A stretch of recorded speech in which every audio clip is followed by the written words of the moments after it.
Bill Gates ने सारी ज़िंदगी में जितना पैसा कमाया, जिस इंसान की आज हम बात करने जा रहे हैं, उसने 1 साल में उतना पैसा कमा लिया। जी, बिल्कुल आप लोगों ने ठीक सुना। बिल गेट्स ने सारी ज़िंदगी में जितना पैसा कमाया, एलन मस्क की हम बात करने जा रहे हैं, उन्होंने 1 साल में उतना पैसा कमा लिया। तो आज हम आपको स्टोरी शेयर करेंगे, उनकी सक्सेस स्टोरी शेयर करेंगे और उनकी कामयाबी के असूल भी शेयर करेंगे। पहले आपको बताया जाएगा कि एलन मस्क कहाँ पैदा हुए और कैसे-कैसे उन्होंने सफ़र तय करते हुए कामयाबियों तक पहुँचे और आज दुनिया के नंबर 1 इंसान बन चुके हुए हैं। और फिर उन्होंने कामयाबी हासिल कैसे की, उन्होंने अपनी ज़िंदगी का निचोड़ और जो असूल बताए हैं वो भी आपसे शेयर किए जाएंगे जी। एलन मस्क 1971 में पैदा हुए, 28 जून 1971 में पैदा हुए। इनके जो वालिद थे इंजीनियर थे और पायलट भी थे और इनकी जो मदर थी वो मॉडल थी और डाइटिशियन थी। 12 साल की उम्र में एलन मस्क ने कंप्यूटर से ब्लास्टर नाम की एक गेम बनाई। इस गेम को $500 में उन्होंने सेल कर दिया, बेच दिया और आगे बढ़ते रहे। 17 साल की उम्र में क्वीन यूनिवर्सिटी में उन्होंने पढ़ाई शुरू कर ली। क्वीन यूनिवर्सिटी में पढ़ाई शुरू करने के बाद उन्होंने 2 साल के बाद उनका जो एडमिशन था वो पेंसिल्वेनिया यूनिवर्सिटी में हो गया। 1992 में उन्होंने बैचलर ऑफ साइंस कंप्लीट कर ली, मतलब बैचलर ऑफ साइंस की डिग्री हासिल कर ली। 1995 में 1995 में उन्होंने पीएचडी करने का सोचा। कैलिफोर्निया यूनिवर्सिटी में उन्होंने एडमिशन लिया, लेकिन 2 दिन पढ़ने के बाद उनका जो प्लान बना वो आगे मज़ीद पढ़ने का ना बना। उन्होंने कहा कि अब मुझे कोई बिज़नेस करना चाहिए। तो उन्होंने अपने भाई के साथ मिलकर 1995 में 1995 में अपने भाई के साथ मिलकर एक कंपनी बनाई जिसका नाम था Zip2। Zip2 के नाम से उन्होंने कंपनी खोल दी। Zip2 कंपनी में उन्होंने अच्छा खासा काम किया और आगे चल के उन्होंने Zip2 कंपनी किसी और कंपनी को सेल कर दी। $307 मिलियन में उन्होंने अपनी कंपनी जो थी उसको सेल कर दिया। फिर आगे चल के 1999 में उन्होंने $10 मिलियन के साथ एक X.com के नाम से कंपनी स्टार्ट कर ली। X.com 1 साल के बाद कॉन्फिडेंटी कंपनी के साथ मिल गई और इन्होंने मिल के काम किया और इसका नाम बाद में रखा गया पेपाल। पेपाल इन्होंने मिलकर चलाई और पेपाल को भी सेल कर दिया। इनके जितने शेयर थे एलन मस्क के, उन्होंने उसको शेयर को सेल कर दिया, $165 मिलियन में सेल कर दिया। फिर उन्होंने 2002 में $100 मिलियन लगा के स्पेसएक्स के नाम से कंपनी बनाई जो रॉकेट बनाती थी। इनका प्लान था कि रॉकेट बनाया जाए जो स्पेस में जाकर वापस आ जाए। इनका पहला एक्सपीरियंस फेल हुआ, दूसरा फेल हुआ, तीसरा फेल हुआ। 3 एक्सपीरियंस इनके फेल होने के बाद इनके पास जितने पैसे थे वो सारे के सारे एंड हो चुके थे। तो इनसे एक टीवी इंटरव्यू पे एक एंकर ने सवाल किया कि आपके पास पैसे ज़ीरो पे आ गए हैं, क्या आप इसको क्विट करना चाहेंगे, छोड़ना चाहेंगे इस प्लान को या आगे लेके चलेंगे? तो उन्होंने कहा कि मेरी डिक्शनरी में, मेरे प्लान में कोई भी काम जब स्टार्ट कर लिया जाए तो उसको नाकामियों में नहीं छोड़ना, उसमें कामयाबी हासिल करके छोड़ना। मैं इसको कभी क्विट नहीं करूँगा, मैं इसमें कामयाब होकर दिखाऊँगा।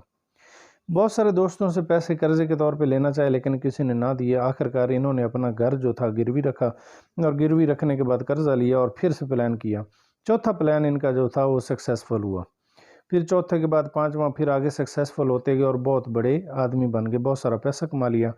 फिर 2003 में इन्होंने टेस्ला कंपनी के साथ, जो बैटरी पे काम करती है, गाड़ियों वाली कंपनी है, जो दुनिया की नंबर 1 कंपनी इस टाइम बन चुकी है, उनके साथ पार्टनरशिप कर ली।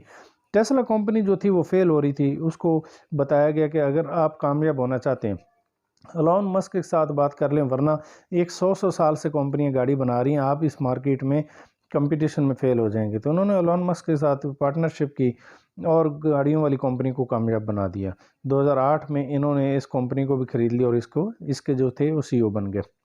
2006 में इन्होंने सोलर सिटी के नाम की कंपनी जो थी, जो इनके भाई की थी, उनकी फाइनेंस मदद की और उनको कामयाबियां दिलानी शुरू की। 2013 में उसको इस लेवल तक ले गए कि अमेरिका की वो दूसरी बड़ी सोलर कंपनी बन चुकी हुई थी। आगे चलकर 2016 में सोलर सिटी कंपनी को भी इन्होंने खरीद लिया। अब रिसेंटली इन्होंने जो प्रोजेक्ट खरीदा है वो है ट्विटर। $44 बिलियन, सर बहुत सारा पैसा बनता है, खरबों में रुपयों में बनता है। $44 बिलियन में इन्होंने ट्विटर को ख़रीद लिया और आगे जो इनका नेक्स्ट प्लान है वो ये कहते हैं कि 10 साल बाद इतनी ट्रैफिक हो जाएगी कि रोडों पे चलना मुश्किल हो जाएगा। इन्होंने अब बोरिंग नाम की कंपनी बना ली है जो ज़मीन के नीचे रोड बनाएगी। मतलब 10 साल बाद ये कहते हैं मेरा प्रोजेक्ट कामयाब हो जाएगा और 10 साल के बाद गाड़ियां ज़मीन पे नहीं चलेंगी, गाड़ियां ज़मीन के नीचे चलेंगी। एलन मस्क को आगे का सोचते हैं, हमेशा आगे का सोचते हैं तो इसलिए इन्होंने ये बोरिंग कंपनी बना ली है। अब इस पे ये प्लान कर रहे हैं। अब हम आपसे डिस्कस करते हैं जी इनकी कामयाबी के राज और असूल क्या हैं जिन पे अमल करते हुए इन्होंने कामयाबी हासिल कर ली। 8 असूल हैं इनकी कामयाबी के, वो आपके साथ शेयर करते हैं। कामयाबी का पहला जो असूल है इनका, ये कहते हैं फाइनेंशियल आईक्यू बढ़ाएं। अपने फाइनेंशियल आईक्यू में इजाफा करें अगर आप ज़िंदगी में कामयाब होना चाहते हैं तो। एलोन मस्क कहते हैं कि हमें स्कूल और कॉलेज यूनिवर्सिटियों में भेजा जाता है ताकि हम फाइनेंशियली तौर पे बेहतर हो सकें, कामयाब हो सकें, पैसा कमा सकें। लेकिन कोई भी स्कूल, कोई भी यूनिवर्सिटी, कोई भी कॉलेज वहाँ फाइनेंशियल आईक्यू के ऊपर बात भी नहीं करता। हमें सिर्फ नंबरों के पीछे लगाया जाता है, डिग्रियों के पीछे लगाया जाता है। फाइनेंशियल आईक्यू जो होता है हमारा बढ़ाया नहीं जाता। अगर आप ज़िंदगी में बड़ी से बड़ी कामयाबी लेना चाहते हैं तो अपने फाइनेंशियल आईक्यू पे बात करें। यही वजह है वो कहते हैं कि लोग वक्त के साथ साथ गरीब होते जा रहे हैं, अमीर नहीं हो रहे। अगर फाइनेंशियल आईक्यू के ऊपर काम किया जाए, बात की जाए और सोचा जाए और उस पर वर्क किया जाए, इसको इजाफा किया जाए, इसको बढ़ाया जाए तो सारे नाकाम लोग कामयाब हो सकते हैं। बस दोस्तों, अगर आप कामयाब होना चाहते हैं तो फाइनेंशियल आईक्यू के ऊपर बात करें ज़्यादा से ज़्यादा। और नेट पे आज देखें, गूगल पे, यूट्यूब पे चेक करें, हज़ारों नहीं लाखों ट्रेनिंग्स पड़ी हुई हैं फाइनेंशियल आईक्यू के ऊपर। आप सर्च करें, उनको विज़िट करें, देखें। बुकें आजकल तो डाउनलोड हो जाती हैं, बुकें फाइनेंशियल आईक्यू के ऊपर जो बुकें हैं, फाइनेंस की बुकें हैं, उनको डाउनलोड करें और उनको रीड किया करें। डेली अपने आप को टाइम दिया करें, थोड़ा सा टाइम दिया करें। जो टिकटॉक पे अदर एक्टिविटीज़ में आप गुजारते हैं वो टाइम थोड़ा सा आप लगाया करें और बुकें रीड किया करें। इंशाल्लाह आपका फाइनेंशियल आईक्यू जो है बढ़ जाएगा और आगे जाके आप कामयाब हो जाएंगे। दूसरे पे बात करते हैं। कामयाबी का जो दूसरा असूल है वो कहते हैं कंपाउंडिंग। बड़ी चीज़ एक बार लेने से बेहतर है कि छोटी छोटी चीज़ों को इकट्ठा करके आप बड़ा करें और उसमें बड़ी कामयाबी मिल सकती है। चलें आपको एक स्टोरी के साथ बताते हैं जी। फ़र्ज़ करें दो दोस्त हैं, उनको बताया जाता है, उनके सामने एक ऑप्शन रखी जाती है। कहा जाता है कि 10 करोड़ रुपया आप ले लें या 1 रुपया ले लें और डेली उसको डबल करके दिया जाएगा। 30 दिन तक आपको इतने पैसे दिए जाएंगे। अब इसमें क्या होगा, जो ज़्यादा शार्प बनेगा, तेज़ बनेगा, लेकिन होगा नहीं, वो 10 करोड़ को सेलेक्ट करेगा। लेकिन जो असल में शार्प होगा और समझदार होगा वो 1 रुपये को सेलेक्ट करेगा। डेली 1 रुपया और उसको अगले दिन डबल करके, उसको अगले दिन डबल करके जब दिया जाएगा तो चेक करें, आप अकेले बैठ के सोचें और उस पर वर्क कर रहे हैं, वरना मैं आपको बता देता हूँ कि वो 30 दिनों में कितना पैसा कमा जाएगा। अब जिस दोस्त ने 10 करोड़ सेलेक्ट किया, सब ने उसने कहा वाह वाह, वेरी गुड, वेल डन हो गया। लेकिन दूसरे का सब ने मजाक उड़ाया, पागल हो गए। लेकिन अब चेक करें, उसने 1 रुपया लिया, दूसरे दिन 2, तीसरे दिन 4, चौथे दिन 8, पाँचवें दिन 16 और छठे दिन 32, सातवें दिन 64, आठवें दिन 128, नौवें दिन 256, पाँचवें दिन 10वें दिन 512, 11वें दिन 1024, 12वें दिन 2048 और 13वें दिन जो थे 4096। इसी तरह करते करते 30 दिनों में जिस दोस्त ने 1 रुपये वाला प्लान सेलेक्ट किया था वो 107 करोड़ रुपए कमा चुका। 30 दिनों में उसने 107 करोड़ रुपए कमा लिए। देखें, ये छोटी छोटी चीज़ें जो मिल के बड़ी बनती हैं ना, इनका कमाल होता है। कुछ लोग कहते हैं वो कामयाब हो गए, अभी हमारी ज़िंदगी गुजर गई, हमने स्टडी से निकल आए हैं, हमने छोड़ दिया, अब क्या कर सकते हैं। किसी भी टाइम पे, किसी भी एज पे कुछ भी किया जा सकता है। आप अभी बुक रीड कर सकते हैं, अभी से आप अज़म कर सकते हैं। लोग क्या कहेंगे छोड़ दें, मेरी उम्र नहीं है, इन बातों को छोड़ दें। अभी से मेहनत करनी शुरू कर लें, चंद सालों बाद देखिएगा आप कहाँ पे खड़े होंगे। तो कंपाउंडिंग और तीसरे पॉइंट पे चलते हैं। एलन मस्क की कामयाबी का जो तीसरा असूल है वो कहते हैं मल्टी स्किल्स होनी चाहिए। मतलब कोई एक स्किल नहीं होनी चाहिए, कोई एक ही हुनर बंदे के पास नहीं होना चाहिए। बंदे के पास बहुत सारे हुनर, बहुत सारी महारतें होनी चाहिए। एलन मस्क कहते हैं कि अगर आपके पास एक स्किल है, आपके पास एक हुनर है, तो यूँ समझ लें कि आप कामयाबी से के सिर्फ नाकामी से एक कदम पीछे हैं। सिर्फ आप कामयाबी में खड़े हैं लेकिन नाकामी से एक कदम पीछे हैं। कभी भी आप नाकाम हो सकते हैं। दुनिया बड़ी तेज़ी से बदल रही है, दौर वक़्त बड़ी तेज़ी से बदल रहा है। अगर आप एक ही स्किल पे डिपेंड करके खड़े रहेंगे तो आप नाकाम हो जाएंगे। कहते हैं कि दुनिया में लोगों की नाकामी की वजह, वो स्कूल जाते हैं, कॉलेज यूनिवर्सिटियाँ जाते हैं, लेकिन पढ़ने के लिए जाते हैं, सीखने के लिए नहीं जाते हैं। मैं कहता है कि यूनिवर्सिटी कॉलेजों के ख़िलाफ़ नहीं हूँ, लेकिन मैं कहता हूँ पढ़ो, लेकिन अपने अंदर स्किल को भी डेवलप करो। उनकी जो अगली है कामयाबी का जो अगला असूल है वो क्या है, वो आपसे शेयर कर। थिंक टैंक होना चाहिए। वो कहते हैं उनका जो अगला असूल है थिंक टैंक। कहते हैं एलन मस्क कहते हैं आज जिस लेवल पे मैं हूँ, मैं अपने अकेले माइंड की, अपने अकेले सोच की वजह से, अपनी की वजह से नहीं हूँ। मेरे साथ इर्द गिर्द बहुत सारे लोगों की वजह से मैं हूँ। मतलब इस बात करने का ये है कि वो कहता है कि आप अकेले कभी कामयाब नहीं हो सकते, अपने साथ अच्छी अच्छी सोच वाले लोगों को रखा करें, उनमें बैठा करें, उनके साथ उठा करें। मतलब आपके साथ बहुत सारी अच्छी सोचें और होनी चाहिए ज़िंदगी में कामयाबी हासिल करने के लिए।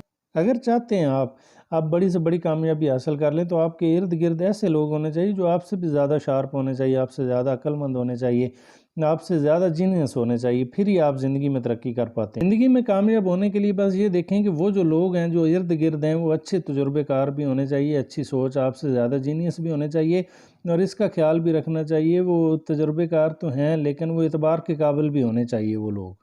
उनसे मशवरे लें, फिर उस पर अमल करें, एक्सपीरियंस करें और आगे कामयाबी हासिल करते चलें जी। अगला जो उसूल है एलोन मस्क का, वो कहते हैं एंटरप्रेन्योर बने जी।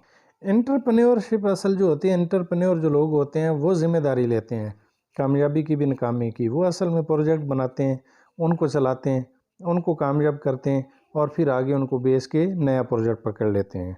अगर आप जॉब में हैं, किसी कंपनी में आप काम कर रहे हैं, तो आप उस कंपनी को भी ज़्यादा बेहतर बना सकते हैं। अपने बॉस के पास जाइए और उनको अच्छी एडवाइस दीजिए, उनको कामयाब करवाइए।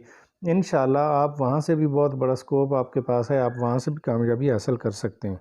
कोलगेट कंपनी में काम करने वाले एक एम्प्लाई ने ऐसे सीईओ के पास गया और उससे जाकर कहा, मैं आपकी कंपनी की सेल 15% मज़ीद बढ़ा सकता हूँ। ये वाक़या आप लोगों ने सुना होगा, पहले भी कहीं ना कहीं पढ़ा होगा। 15% मज़ीद बढ़ा सकता हूँ। उन्होंने कहा वो कैसे? उन्होंने कहा पहले डील करें फिर बताऊँगा। डील होगी, लाखों डॉलर की डील की उन्होंने। करने के बाद उन्होंने कहा सिर्फ इतना कर दें कि आपकी जो कोलगेट की है उसको, उसका जो सुराख है उसको थोड़ा बड़ा कर दें। फिर देखा गया, कुछ महीनों बाद चेक किया गया तो कोलगेट की जो सेल थी वो 16% तक बढ़ी। इसलिए बिज़नेस के बारे में सीखिए। चाहे आप जॉब कर रहे हैं लेकिन सीख तो सकते हैं ना। बिज़नेस के बारे में सीखिए, आगे जाके आप कर सकते हैं, एक्सपीरियंस लें, नॉलेज लें। अगर आप अपना खुद से नहीं कर सकते तो जहाँ आप जॉब कर रहे हैं वहाँ आप अच्छे अच्छे आइडिया दे के वहाँ से भी आप बहुत सारा पैसा कमा सकते हैं। उनका छठा असूल जो था वो कहते हैं टेक्नोलॉजी पे आएँ। टेक्नोलॉजी, आने वाला जो दौर है वो टेक्नोलॉजी का है। टेक्नोलॉजी के चेक कर लें। आज पहले लोग शॉप लेते थे, उसमें सामान रखते थे, बेचते थे, उनके पास कस्टमर आते थे, आसपास के इर्द गिर्द के मोहल्लेदार होते थे, बेचते थे। टेक्नोलॉजी ने आज लोगों को कहाँ तक सोच दे दी है कि आप कोई भी चीज़ परचेज़ करें, अपने घर में स्टोर बनाएं या सिटी में कोई शॉप लेके, कोई बड़ा हॉल लेके उसमें से डिपार्टमेंटल स्टोर बना लें, वेयर हाउस बना लें, उसमें प्रोडक्ट रखें, उसके बाद ऑनलाइन आप उसको सेल करना शुरू कर दें। देखिए, आप शॉप बना के सेल करते थे, पहले दौर में जो लोग करते थे उनके पास जो कस्टमर होते थे सिर्फ इलाके के होते थे, मोहल्ले के कस्टमर होते थे। लेकिन आज टेक्नोलॉजी ने लोगों को क्या किया कि पूरी दुनिया की मार्केट आपके आगे रख दी। आप घर बैठ के इंटरनेट के ज़रिए आप ऑनलाइन चीज़ें बेच के पूरी दुनिया में आप लाखों डॉलर कमा सकते हैं। एलोन मस्क की कामयाबी का सातवां असूल जो था वो क्या है? विज़न। एलोन मस्क कहते हैं कि अगर ज़िंदगी में अगर सोच लिया है कुछ करना है तो फिर क्यों ना बड़ा किया जाए। देखिए, हम अल्लाह पाक से जब मांगते हैं तो अगर मोटरसाइकिल मांगनी है तो क्यों ना गाड़ी मांगी जाए। अगर 20, 25, 30,000, 40,000 या 50,000 की नौकरी मांगनी है तो क्यों ना 5-7 लाख मांगा जाए। क्यों ना बड़ा कुछ मांगा जाए। अगर 5 मरले का घर मांगना है तो क्यों ना 1 कनाल का घर मांगा जाए। हम तो रब ताला पे और उनके ख़जानों पे यकीन भी रखते हैं ना। तो विजन बड़ा होना चाहिए। छोटा मांगना है तो बड़ा मांग लें, कोई टैक्स नहीं लगता, कोई आगे से थप्पड़ शप्पड़ नहीं पड़ते, कोई अल्लाह पाक नाराज़ नहीं होता, अल्लाह पाक खुश होता है। बड़ा मांगने से अल्लाह पाक खुश होता है कि मेरे बंदे का लेवल, स्टेटस और सोच इतनी बड़ी है, वो मुझ पे इतना यकीन रखता है कि वो मुझसे बड़ा मांग रहा है। देखिए, अल्लाह पाक फरमाते हैं कुरान पाक में, सारी दुनिया मिल जाए, सारी दुनिया मिल के मुझसे मांग ले और मैं सारी दुनिया की सारी ख्वाहिशात को पूरा कर दूं, मेरे ख़जाने में इतनी भी कमी नहीं होती। जितना कि सुई के वो नक्के में, समंदर में अगर डुबोया जाए जितना पानी आता है ना, इतनी भी अल्लाह पाक के ख़जानों में कमी नहीं होती। जब मांगना ही है तो कुछ बड़ा क्यों ना, जब काम करना ही है तो कुछ बड़ा क्यों ना किया जाए। इसलिए सोच बड़ी रखें, विजन बड़ा रखें। ज़िंदगी का 8वां असूल बताते हैं पेशेंस। पेशेंस मीन सब्र। सब्र बहुत ज़रूरी होता है। हमारे पाकिस्तान में तो हाल ये हो चुका हुआ है कि हम लोग काम या तो करते ही नहीं है, बड़ा करने का सोचते ही नहीं है। और अगर सोच ही लेते हैं, प्लान कर ही लेते हैं तो हम ये कहते हैं कि चंद महीने किया जाए या चंद दिन किया जाए। हम किसी कामयाब बंदे को देखते हैं, उसने कामयाबी ले ली, मैं भी लेना चाहता हूँ, हम काम स्टार्ट कर लेते हैं लेकिन सब्र नहीं रखते हैं उसमें। चंद महीने करने के बाद जब मुश्किलात आती है तो उसको छोड़ के भाग जाते हैं। ऐसा कुछ नहीं होता, सब्र रखना पड़ता है। अगर ज़िंदगी में बड़ी कामयाबी हासिल करनी है तो कुछ मुश्किलात को फेस करना पड़ता है, अपने मकसद पे डटे रहना होता है। अल्लाह पाक की तरफ से आजमाइश होती है। जब आप कुछ बड़ा मांग रहे होते हैं तो उसमें आप कितना सब्र रखते हैं। तो सब्र रखा करें, डटे रहा करें, खड़े रहा करें। जो देखें कराची वाली गाड़ी में बैठ गया ना, रास्ते में उतरे नहीं, कराची ज़रूर आएगा। चाहे गाड़ी रास्ते में जितनी बार ख़राब हो, लेकिन वो बढ़ता जाए तो एक ना एक दिन कराची पहुंच जाएगा। लेकिन जो रास्ते में उतर जाएगा वो कभी नहीं पहुंचेगा। तो सब्र से काम लिया करें, इंशाल्लाह अल्लाह पाक ज़िंदगी में बड़ी बड़ी कामयाबियाँ देंगे आपको। एलॉन मस्क भी इंसान है, वो अगर कर सकते हैं तो आप भी कर सकते हैं, मैं भी, हम सब कर सकते हैं। तो इसलिए बड़ा सोचें। ये 8 असूल उनके बता दिए, उन्होंने इन 8 असूलों पे अमल करते हुए ज़िंदगी में बड़ी से बड़ी कामयाबी हासिल कर ली और दुनिया के नंबर 1 इंसान बन गए हुए हैं। तो हमने तो अपने माँ बाप की खुशियों को पूरा करना है, उनको हज उम्रे करवाने, अच्छी गाड़ी में बिठाना है, अच्छे घरों में रखना चाहते हैं, अपनी फैमिली, बीवी, बच्चों को अगर बापर्दा लेके जाना चाहते हैं तो सारा कुछ मिल सकता है यहाँ पे। बस विज़न बड़ा करें, सोच बड़ी करें, मेहनत करनी शुरू कर लें। इंशाल्लाह ये सारी चीज़ें आपका मुकद्दर बन चुकी होंगी और एक दिन आपको मिल चुकी होंगी। बस मेहनत करते जाएं सब्र के साथ, इंशाल्लाह अल्लाह पाक आपको बहुत ज़्यादा नवाजेंगे जी।